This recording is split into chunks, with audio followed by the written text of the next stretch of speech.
ఇక breaking news తెలంగాణలో చలి తీవ్రత పెరిగింది. ముఖ్యంగా ఉమ్మడి ఆదిలాబాద్ జిల్లాలో ఉష్ణోగ్రతలు నమోదైపోయాయి. రోజు రోజుకు పెరుగుతున్న చలి తీవ్రతతో జనాలు ఇబ్బంది పడుతున్నారు.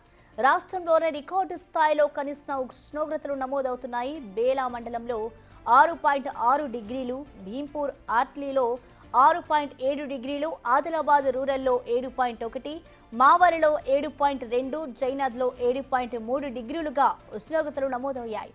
ఇక రాష్ట్రంలోని ఇతర జిల్లాల్లో కూడా చలి తీవ్రత పెరిగింది. మంచు కారణంగా వాహన రాకపోకలకు తీవ్ర అంతరాయం ఏర్పడుతోంది. ఉదయం సాయంత్రం ఇళ్లలోంచి బయటకు వెళ్లేందుకు జనాలు చంకుతున్నారు. చిన్నారులు, వృద్ధుల విషయంలో జాగ్రత్తలు అవసరమంటున్నారు నిపుణులు.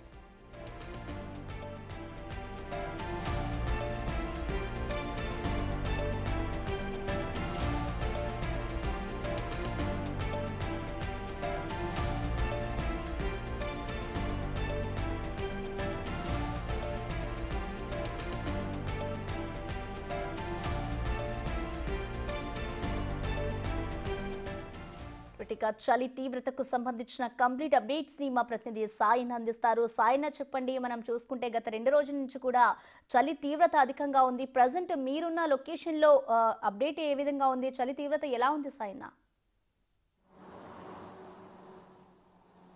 ఎస్ ప్రసన్న, ఉమ్మడి ఆదిలాబాద్ జిల్లాలో చలి పంజా విసురుతుంది. రికార్డు స్థాయిలో కనిష్ట ఉష్ణోగ్రతలు నమోదవుతున్నాయి. దీంతో జనం ఇంటి నుంచి బయటకు వెళ్ళమంటేనే జంకుతున్న పరిస్థితులు కనిపిస్తున్నాయి. ఉదయం 9 గంటలైనప్పటికీ కూడా ఇంటి నుంచి బయటకు వెళ్ళలేని పరిస్థితి ఉంది. చౌరస్తాలన్నీ కూడా రద్దీగా ఉన్న చౌరస్తాలన్నీ కూడా నిర్మానుష్యంగా దర్శనమిస్తున్న పరిస్థితి కనిపిస్తుంది. చలి నుంచి ఉపశమనం పొందేందుకు చలి మంటలు కాగుతున్నారు. సో జిల్లా వ్యాప్తంగా కూడా చలి తీవ్రత రోజు రోజుకు పెరుగుతుంది. దీంతో జనం చలి తీవ్రతతో గజగజగా వణుకుతున్న పరిస్థితి కనిపిస్తుంది. మన జిల్లా వ్యాప్తంగా ఒకసారి ఉష్ణోగ్రత వివరాలు ఒకసారి మనం చూసుకున్నట్లయితే ఆదిలాబాద్ జిల్లాలో హెడ్ క్వార్టర్ లో 5.2 డిగ్రీల అత్యల్ప ఉష్ణోగ్రత నమోదవుతుంది. సో మన జిల్లా వ్యాప్తంగా బేల మండలంలో 6.6, అదేవిధంగా భీంపూర్లో అర్లీటీలో కూడా ఎప్పుడు కూడా ప్రతి సంవత్సరం అర్లీటీలో రాష్ట్రంలోనే అత్యల్ప ఉష్ణోగ్రతలు ఇక్కడ నమోదవుతాయి. ఈ సంవత్సరం కూడా అదేవిధంగా 6.6 ఉష్ణోగ్రతలు నమోదవుతున్నాయి. సో అదేవిధంగా రూరల్ మండలం ఆదిలాబాద్ రూరల్లో 7.1, మావలలో 7.2, అదేవిధంగా జైనత్లో 7.3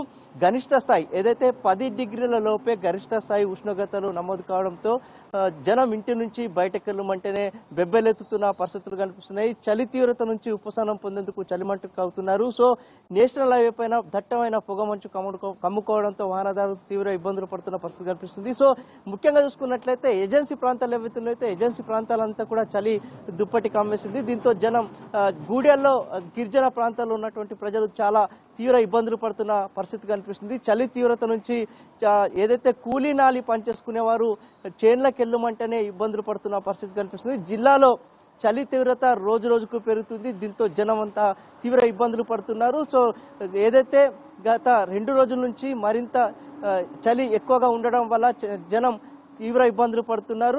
రానున్న 2 రోజుల్లో చలి తీవ్రత మరింత ఎక్కువగా ఉంటుంది. ప్రజలు అప్రమత్తంగా ఉండాలని వాతావరణ శాఖ ఇప్పటికే హెచ్చరిస్తున్న నేపథ్యం అయితే కనిపిస్తుంది. సో ఏదేమైనప్పటికీ కూడా వృద్ధులు, పిల్లలు పలు జాగ్రత్తలు తీసుకోవాలని ఇప్పటికే వైద్యులు సూచిస్తున్న పరిస్థితి కనిపిస్తుంది. మరో కాశ్మీరంగా పిలిచే ఆదిలాబాద్ జిల్లాలో చలి మాత్రం వణికిస్తుంది. దీంతో జనాలు తీవ్ర ఇబ్బందులు పడుతున్నారు. ఇంటి నుంచి బయటకు వెళ్ళమంటేనే జంకుతున్న పరిస్థితి కనిపిస్తుంది. Prasanna. Okay, thank you Sayanna.